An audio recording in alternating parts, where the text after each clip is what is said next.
Dan il-programm huwa adattat għal kull età. Flip the Venue huwa miġjub lilkom minn Alberta u This Group.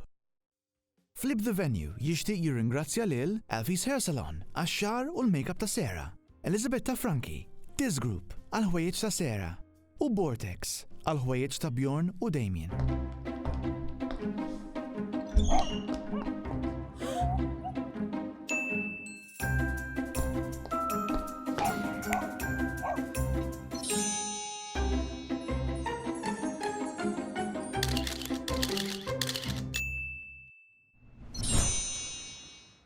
Merħba għal program Flip the Venue, ix-show fej nippreżentawlkom idejat innovattivi u popolari ta' dan il-mument, kif ukoll intukom soluzzjonijiet jew pariri ta' kif xi festin li jista' jkollkom bħal ngħidu aħna birthday u ċija, rusija, kif ukoll tiġijiet eċċetra jistgħu jiġu dekorati. Xikel u xorb u adattatu ħafna iżjed informazzjoni. Nirringrazzjakom mill-ġdid li rġajtu naqattu magħna. Illum se narmaw f'post storiku, anzi f'palazz storiku, bi storja antika u ġonna meraviljużi li jixbħu palazzi reali. Huwa hawn li se nurukom kif okkażjoni sempliċi bħal ikla tal-nofsinhar tista' tkun dekorata oriġinali imma fl-istess ħin tibqa' intima. U x'għandkom tilbsu għal dawn l-okkażjonijiet.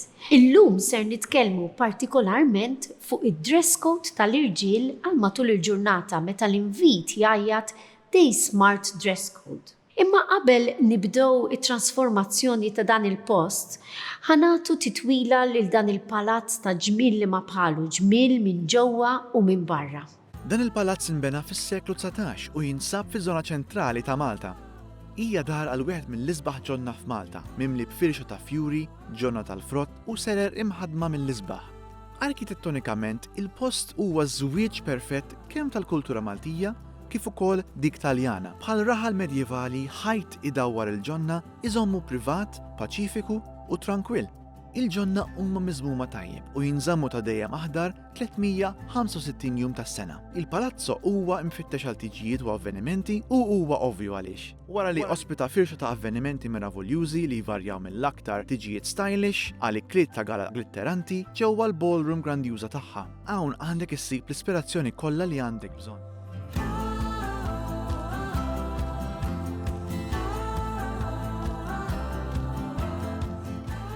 Nintroduċu lil Bjorn, b'25 sena ta' esperjenza fl-arti tal-fjuri. Bjorn huwa l-espert tal-fjuri ta' Flip the Venue, rebbieħ ta' diversi premi u għandu portafol impressjonanti ta' klijenti. Bjorn jissupplixxi stabilimenti fejn isiru t-tiġijiet u ristoranti rinomati f'Malta u f'Għawdex.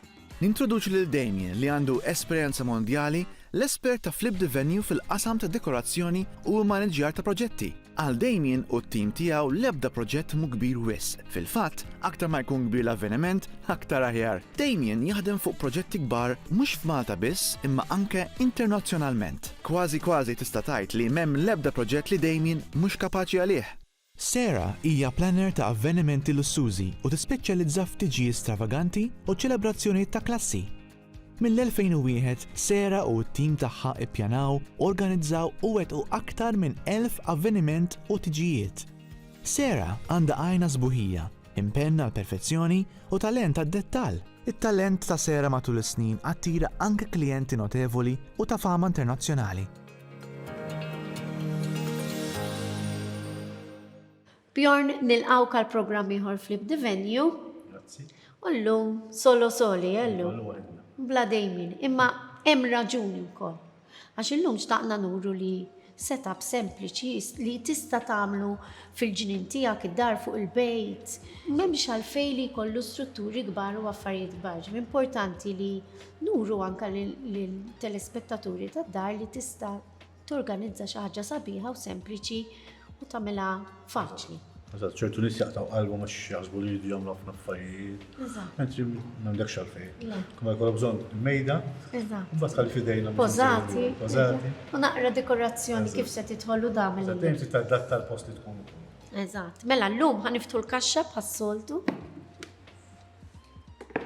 U ħanħorġu l-pjanta llum.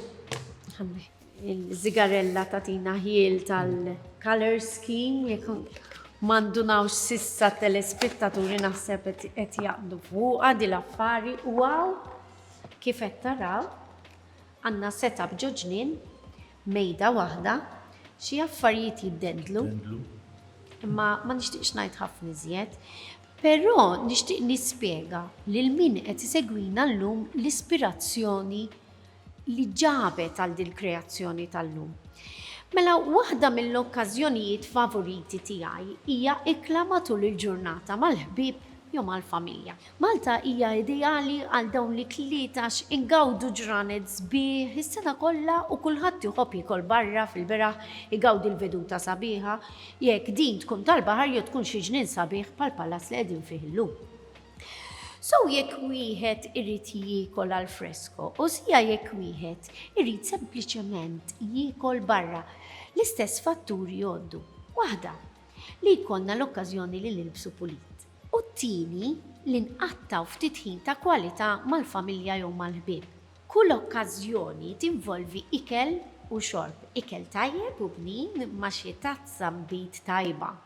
Kemm hu sabiħ li xi daqqiet wieħed jinsa l-problemi tal-ħajja u jiddeverti ftit. Jagħmel dan f'ħin adattat li ma jkollux joqgħod iħabbel moħħu li wara li jiddeverti u jiċċelebra se jkollu bżonn xi ġurnata oħra biex jiġi ftijaw. U għalhekk inħobb li kliet tal-ofsinhar. Meta toqgħod tqis x'jibqa' wara kull ċelebrazzjoni tara li jibqalek biss memorji sbieħ li tkun ħadd u tajt pjaċir lill-ommok, il-missierek jew lin-nanna jew lin-nannu jew mal-ħbieb.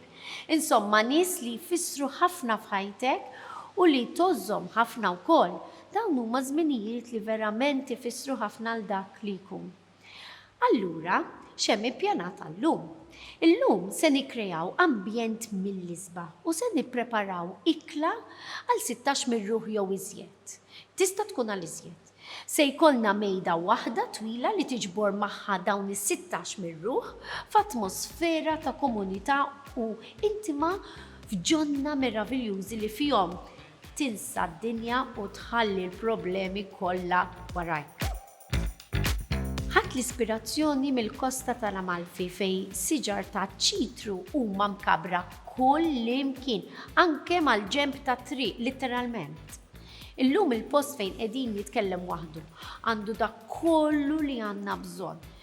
M'għandniex xi xogħol ibes, is-setting lest u kull ma se nagħmlu se nżidu mażbuħija ta' dan l-ambjent meraviljuż.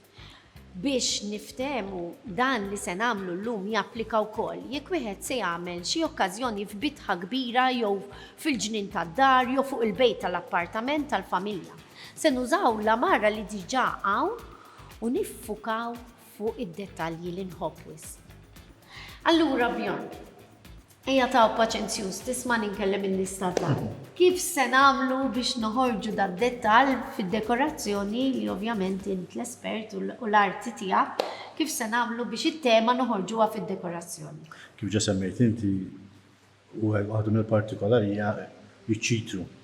Jiena ġietni l-idea nużaw iċ-ċitru nikkorporawh mal-fjuri u mad-dettalji għan nużaw. Hija oriġinali ħafna x'is-soltu ma mhux dejjem nikkombinawhom flimkien, le? U anke l-istil li ħanħolqu kif ġarajna ndendlu xi ħaġa. Hemm affarijiet oħra li ħandaħlu ċitru fih ukoll, però ma affarijiet li issa narawhom quddiem. Però ħankombinaw il-kuluri wkoll, ovvjament ma' ċitru ħandaħlu kulur partikolari. Ħanużaw il-lumi, il-lumi, l-isfar, mbagħad ħajbem iktar kuluri oħra li ħajkomplementaw il-komplementa l-istil. Ovvjament il-ħaxix huwa importanti wkoll biex noħorġu l-isfar minn toħroġ il-kontrast. U bħala fjuri ħanuża l-warda, il-roses. Allura li hija klassika fl-istess ħin ħadd idħol sabiħ mal-lum l-isfar tagħha xi rose hija fjura partikolari li l-isfar tagħha huwa sabiħ kulur, mhux kull fjura li jkollha l-isfar kif irridu aħna. Allura jiena żilt ir-rose għax rajta li iktar waħda taqbel mal-lumi. Daqshekk dettalla issa Bjorn. Jaqbel li nħallu n-nies tad-dar jaraw il-bidu tal-flip tal-lum U ma ninsawx li għandna 3 sigħat ta' dispożizzjoni tagħna f'kull programm, dan huwa challenge li nagħtu lil nfusna. Imma llum nisperaw li nlestu qabel. Sewwa. Eżatt. Jiġifieri llum faċli, nistgħu nieħdu kafè hekk fin-nofs, noqogħdu relax. Sa nara, dejjem jaqla xi ħaġa. Tajjeb, ħanħallikom tgawdu l-bidu tal-flip. U bdejna flip ieħor illum dal-ġnien bellezza, kif għadna fl-introduzzjoni illum hija setup pjuttost mhix komplikata, ma rridna nuru li ġnien sabiħ bħal dan tista' tagħmel ikla luncheon bl-Ingliż ngħidula li tista' tkun oriġinali, intima, imma fl-istess ħin tagħmilha dawk il-dettalji żgħar u d-dekorazzjoni li tagħtiha il-ħajja u tagħtiha immaġni differenti mis-soltu. Mela, bdejna l-ħin kif rajtu, is-soltu aħna dejjem nagħtu lil nfusna 3 sigħat, illum qed nispera bjorn li nkunu lesti qabel. Eżatt, issa l-ewwel ħaġa li ħanagħmlu hija narmaw l-imwejjed imma mhux nibdew narmaw fuqhom, ħanarmaw l-imwejjed ħalli bjorn ikun jaf għax ħendendlu xi kif tgħidilhom. Girlandi bil. Eżatt, bil-affarijiet. Eżatt, imma biex inkunu nafu ċ-ċentru l-ewwel irdu narmaw l-imwejjed, inresqu l-imwejjed u nerġgħu biex ikun jista' jitla' fuq is-sellum. Eżatt, all right, daqshekk għalissa ħalli nibdew ix-xogħol.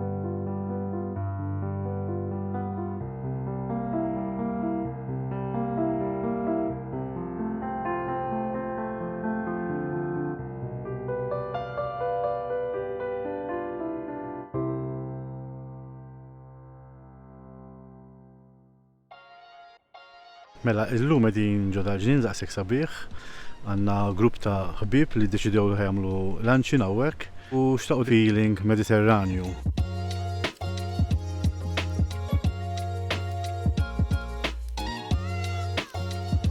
Bħalissa qed niksu dawn li ħandendlu bil-girlandi bil-ħaxix, x'imbagħad fuq il-ħaxix ħanibdew niksuhom ukoll bil-lumi. Dan huwa xogħol li se nagħmlu hawnhekk ma xalfejn nagħmlu waqt ikunu mdendlin. Mbagħad nista' ndendilhom meta jkunu lesti minn kollox.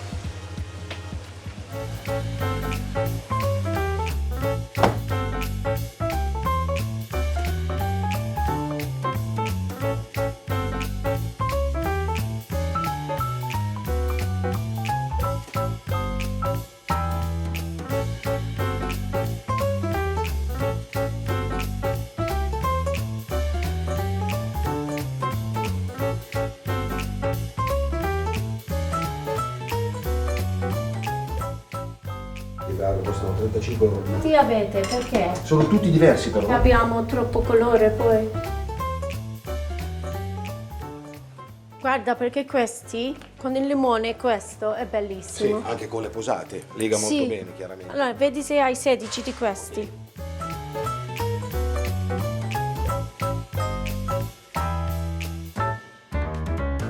Flip the Venue jixtieq jirringrazzja lil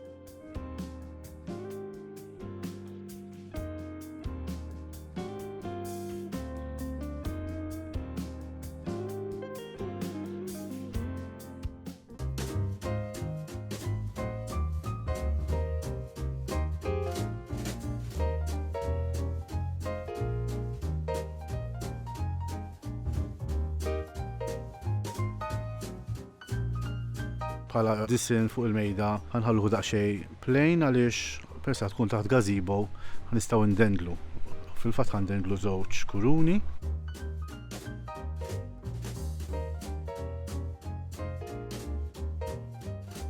Ħandawruhom bil-wera u bil-lumi, bil-roses biex noħolqu dik iktar ambjent mediterranju.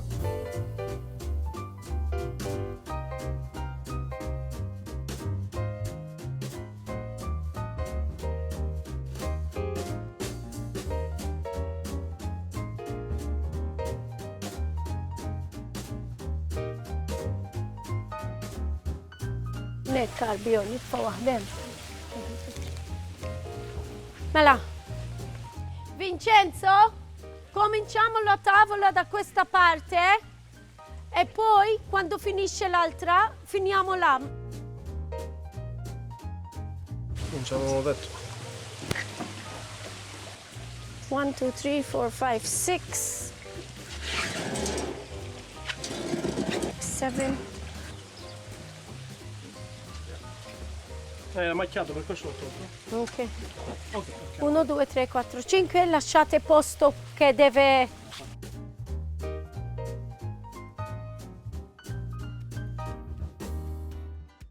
Today's fashion segment is about day smart dressing, in particular men's daywear. Sam, our menswear expert, has lived most of his life overseas, and we're lucky to have him attend some of our episodes with his vast international expertise and crazy travel itinerary.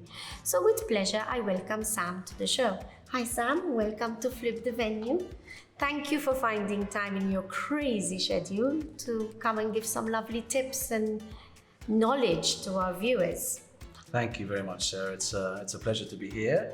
And I believe today we're going to be discussing daywear or smart casual attire. Exactly, which is a bit confusing for most men when they get an invite day smart casual. I mean, sometimes even my husband asks me, okay, so what is this today, you know? So I wanted to expand on this. So my first question to you today is, what does day smart for men mean, entail? This is actually quite a good question because a lot of people tend to think that day smart and smart casual, for example, which is a similar dress code, have a set of rules.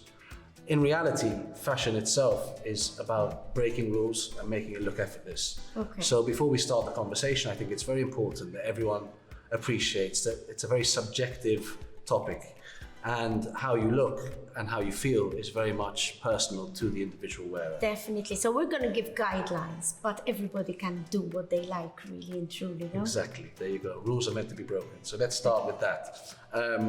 Smart casual. It is essentially a hybrid of the name that it's given itself.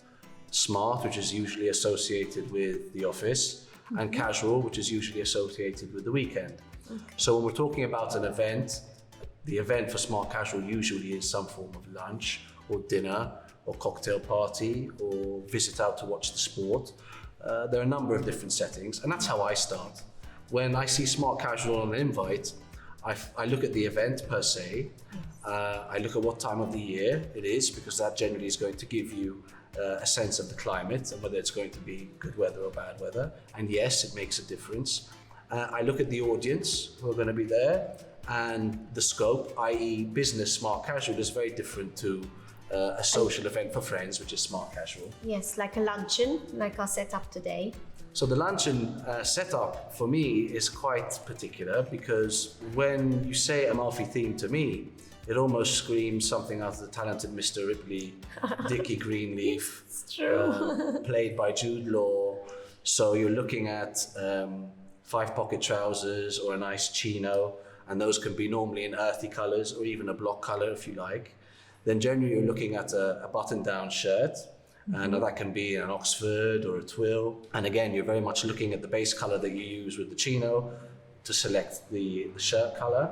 And then over and above, particularly if you want to make a bit of a fashion statement, you have the opportunity to layer your look and not just be a run-of-the-mill chino and shirt guy with a smart pair of shoes. Okay. At the moment, things that are in vogue are bomber jackets in natural fabric yarns, safari jackets, of which you'll see in the fashion show that we've done, gilets, for example. Gilets are a really nice way to layer your look. And add something to it, but not too hot as well.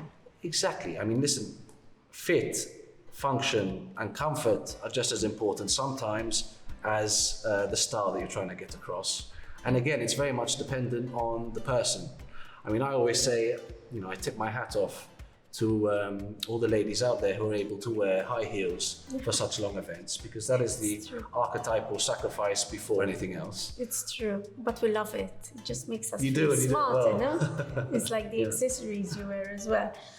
Okay, so my second question is, are shorts okay, or are they considered a fashion faux pas? You see, without being a hypocrite or being a risk of being a hypocrite vis-a-vis my first statement, I would say that if you feel like you want to wear shorts and you're happy to pull them off, don't be afraid of anything. But if we are being totally honest, I would always advise, as a first point of preference, against thinking twice for a man of wearing shorts to a smart casual event. All right, even if it's during the day and if it's lunchtime. Again, it's subjective to the wearer, We know that. but so- I would be inclined to steer clear. Okay, very good. You are the expert, so this is what we're giving advice, no? In Malta, we are known for sunny and very warm weather. How can men enjoy an outdoor event, look good, not die of heat, and all the while wearing nice day smart clothing? Again, and particularly in a Maltese context, this is a fantastic question. I think it's everyone's worst nightmare come July, August, and part of the September humidity to go to a lot of these events. So there's a number of different things, again, that one can do. The first is look at what time of year it is. If it's a wedding, when is the wedding? Is it a morning or an evening wedding? The first thing you should be looking at is utilizing natural fibers. So when we say natural fibers, it's either wool, a wool cotton mix, linens, or anything obviously which is pure composition. It's very important that we understand that anything which is synthetic, so generally polyester or polyamide mixes, has no breathability. So a lot of, for example, the entry price point suits that you see on the high street are made in mixed compositions. So whilst they seem cheaper when you buy them off the peg, in reality what you're buying is no breathability, It's hot. very synthetic, very hot, and generally for the wearer more uncomfortable. So that's the first rule. Always go ideally for natural fibers. Obviously the most breathable and the most open weave is linen. Linen. And for day casual, that's okay. It's more than okay. I think it's perfect. actually a real statement, and if done properly, you can utilize any garment form with linen. So what's to stop you from having a shirt jacket in linen or to have a normal jacket in linen in reality? And the same thing with your shirt. So the first point is natural fiber, ideally linen. The next is fit. Obviously fashion moves, and over the last few years there's been a trend which has gone slimmer. Now, as evidenced by women's fashion first, things are getting baggier. So often women's fashion is obviously driven first from the catwalks, and that's why generally trend is led from women, which then shifts into men afterwards. Okay, so the slim fit is a bit on So the way it's out. on the way out. That's why you're seeing ladies with baggy jeans now, oversized dresses coming back in. True. So this is something that men can take advantage of as well. If you're talking about breathability in fabric yarn, you can also talk about breathability in fit. So a contemporary fit or a larger fitting trouser and jacket, as long as it matches well with your silhouette, let's not forget you don't want to have anything which is too big or too tight, then you're going to get a lot more circulation of air. The last is to try and utilize ankle socks, particularly if it's a summer wedding. One, it's a great fashion statement that you've got tassel loafers or a nice derby or a brogue or something like that, which looks as if you're not wearing socks, but in reality you've got an ankle sock on, and it allows for more breathability from the hem of the trouser. Excellent.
because we all wear them, they're comfortable and durable. Are they okay for a day luncheon? Are they considered too casual? Personally, I would never wear denim to a day function. Having said that, most people understand denim in the traditional way, which is, a Levi type jean and the usual navy color and wash. But in reality today, you can get a number of 5-pocket trousers which don't look like denim. Yeah. So, a white 5-pocket essentially looks like any other neutral white chino, technically. So again, it's subject to the interpretation and the creativity of the wearer. But as a general rule, I'd say stay away. Accessories, I love them. How can ties, handkerchiefs, braces, suspenders enhance the smart casual look? And some people prefer not to. Should they not? I need to know all about this from you. This is every man's, secret weapon portfolio for looking good with their outfits. I have a lot of fun with this question. But it's like everything, like mummy's old rule, which is too much of anything, too much. OTT. Exactly. It's over the top, so overkill. So one needs to be careful and again think about the events. Today, for example, what I consider the accessories that I'm wearing is obviously a watch, a bracelet, and a pocket square. If I had gone for a tie and cufflinks and a fob pocket watch with this look, that would be overkill. Yes. Having said that though, one should always imbue the outfit with a little bit of personality. Something that I forgot to mention is a boutonniere, lapel pin. These are very popular and very old world with a lot of the private members clubs. But today, they are coming back in vogue. A lot of brands are actually using these as a marketing tool. A symbol, no? Exactly. A status as well. A sense of belonging, and you have a lot of obviously family trees and marks which people use in the boutonniere, similar to the signet ring, which is another very, very popular accessory. And they're in again as well. The Totally. signature. Today you're seeing a rise of the metrosexual man almost. You've got bracelets, rings, all kinds of different care products which are coming into it now. Men care more about how they look and how they feel. It's important. And accessories give you the opportunity to imbue your outfit with personality. And I think it's very important. Why should only women accessorize? Exactly. I think it's good that the man shows the interest and the accessories put together, which makes him look better. It's a great way to match the outfit of the partner without going too far. It's true, like the tie with the color of the dress, but not making it too obvious. Because if it's too obvious, it looks wrong. Yes. But if there's an element which picks up some accents, it can be really tasteful. I love that. I like to do that a lot. My last question for you today, Sam, is shoes. I'm a shoeaholic, but I want to know all about what is the right shoe to wear for a day's smart casual style for men. Listen, shoes sometimes are underappreciated in an outfit. As many people will already know, it's one of the first things that someone looks at in one's outfits. So I like to say that as a general rule, particularly for men, most of us seem to be destroyers of shoes, ensure that you've got a shoe which is new or new looking. That's essential, really. So even if the shoe isn't new, ensure that you're doing a lot of shoe care. The next is also being seasonally appropriate. So, for example, one for a luncheon event in winter would probably be looking more at a Chelsea boot, for example, or a brogue, or a two-tone brogue, or a monk strap, single monk strap or double monk strap are very much in fashion. Yes. If you're going to a summer wedding or a summer luncheon or any kind of summer event, let's move away from leather if one can. Let's go more into something textured like suede, or espadrilles at the moment are also being worn. Yes, for day casual events. And they're quite fashionable as well. So you can buy espadrille crossovers, which aren't the beach type espadrille, but they're a more formal espadrille. Yes. And it's a very different look. Also the sneaker. Don't forget that, and when we say the sneaker, we don't mean a traditional tennis shoe, which is used for running or for sport, but a designed sneaker in a clean white base can be worn with tailoring, can be worn with the smart casual looks I was talking about earlier. So. And overseas, you're even seeing now a crossover with textures, even within leather and suede on the sneaker. It's becoming like a design item. Yes. So what I would say is, don't overthink it. Generally, you need to feel what you're wearing. Always try and be a little bit different. So think innovation, try and think, how am I going to be different to what everyone else is wearing without obviously wearing a clown costume to a wedding or a dinner jacket to the races. Yes. So appropriate, but make it personal. Exactly. I think that would be great. Sam, such a pleasure to have you on the program, and we do have quite a few episodes where you're going to grace us with your presence. So I look forward to those too. And thank you again for your expert advice. Thank you for having me. Hopefully everyone finds it useful, and I look forward to participating in the next programs. Thank you.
Kif qed taraw, Bjorn qed jaħdem naħa.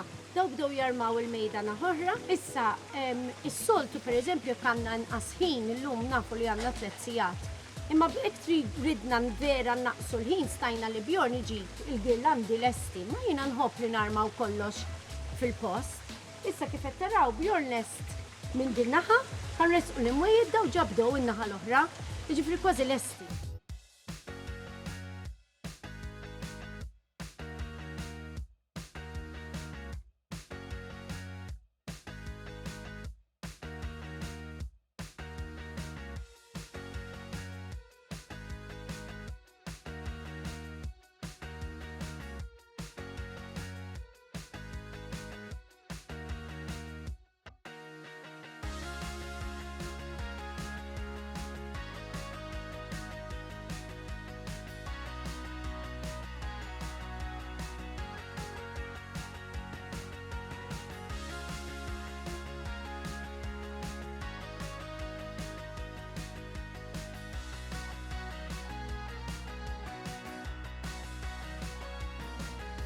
Għamilt wieħed iħares lem, u wieħed iħares law.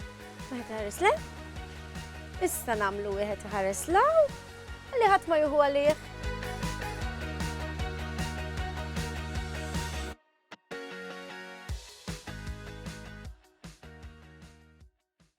Flip the Venue jixtieq jirringrazzja lil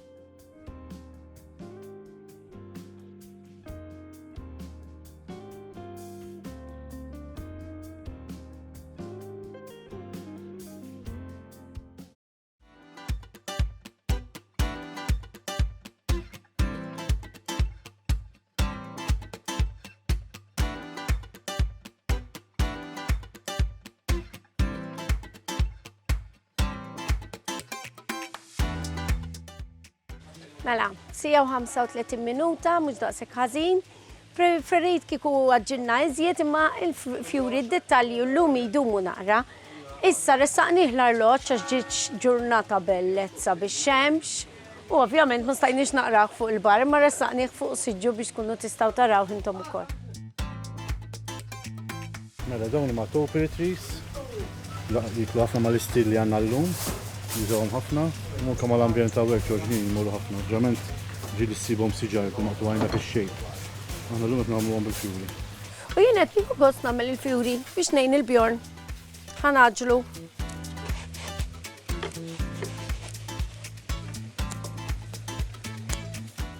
Nibda nagħmel il-fjuri jien Bjorn. Relax. Hija ħemela, ma tistara kemm jiġilek. Kif jibda t-tiċ jew l-okkażjoni nitlaq id-dar. Fimt? Mhux naħdem sal-aħħar. Ma titqum fil-5 ta' filgħodu u tgħidna l-fjuri. Ejja. Tkun għalihom u tġibhom u tnaddafhom. Tini roses. Jandu waħda fuq illum Bjorn. Ma sabiħ, għandek sodisfazzjon u meta toħloq xi ħaġa sabiħek.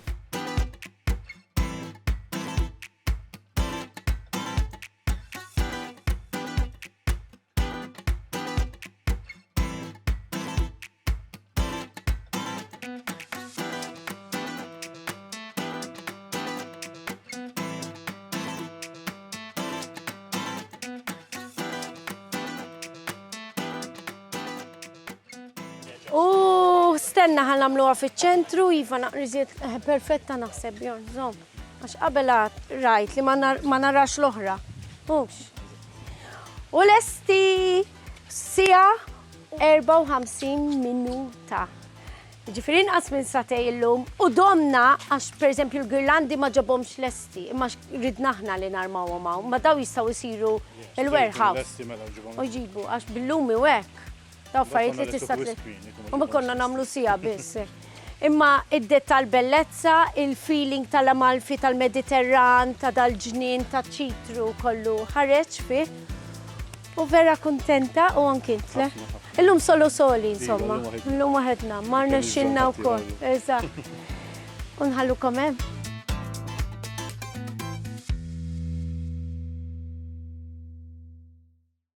Is-setup tal-lum urina kif kulħadd jista' jbiddel kunċett sempliċi u jagħtih il-ħajja bi ftit ħin, kreattività u immaġinazzjoni.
Bjorn, il-challenge ta' 3 sigħat. Illum il-ħaqni?